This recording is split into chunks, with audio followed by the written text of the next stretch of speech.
যে সাহারি আমরা খাই ডক্টর সাহেব, কিন্তু এর গুরুত্ব কি রয়েছে মেডিকেল টার্মে? আমরা এর গুরুত্ব কিভাবে, আমরা তো এমনিতে যারা সাহারি করে ফেলি, যে রোজা রাখবো, খানা না খেলে আমাদের রোজা কিভাবে রাখবো, পেট খালি থাকবে, সারাদিন কষ্ট হবে, ওই নিয়তে কিন্তু আমরা সাহারিটা খেয়ে থাকি।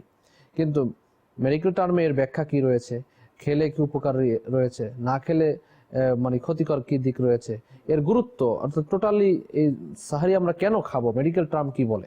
আমি যে সারাটা দিন সূর্যোদয় থেকে সূর্যাস্ত পর্যন্ত যাবতীয় পানাহার এবং অশ্লীলতা থেকে মুক্ত রাখবো নিজেকে, এই যে রাখার, এই যে সংযমের, যে সেলফ কন্ট্রোলের জন্য আমার শরীরে কিছু এনার্জির অবশ্যই প্রয়োজন হয়, যেটাকে আমরা এটিপি বলি, অ্যাডিনোসিন ট্রাইফসফেট যেটাকে বলা হয়।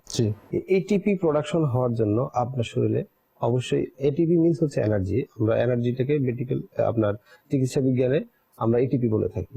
তো এখন এই এটিপি প্রোডাকশন হওয়ার জন্য আপনার শরীরে কিছু গ্লুকোজের প্রয়োজন হয়, আপনার শরীরে কিছু লিপিডের প্রয়োজন হয়, আপনার শরীরে কিছু কার্বোহাইড্রেটের প্রয়োজন হয়, কিছু অ্যামাইনো অ্যাসিডের প্রয়োজন হয়। তো এই amino acid, carbohydrate, protein, fat যে এলিমেন্টস গুলো আছে খাবারের মৌলিক উপাদান, এই উপাদানগুলা আমরা সেহরির মাধ্যমে পেয়ে থাকি। আচ্ছা, অর্থাৎ আমরা সেহরিতে সাধারণত খাবার খাই। এই খাবারগুলোই আমার সারাটা দিন, আমার যে লাইফটা লিড করার জন্য, সারাটা দিন আমার জীবনটাকে স্বাভাবিক রাখার জন্য, জীবন প্রক্রিয়াটাকে স্বাভাবিক রাখার জন্য, কর্মক্ষম রাখার জন্য, আসলে স্বাভাবিক মানুষ যেভাবে চলাফেরা করে সেই অবস্থায় আমাকে ভারসাম্যপূর্ণ একটা জীবন ধারণের জন্য আমার যে এনার্জিটা প্রয়োজন, সেই এনার্জিটা আমরা মূলত এই সেহরি থেকে অর্জন করি।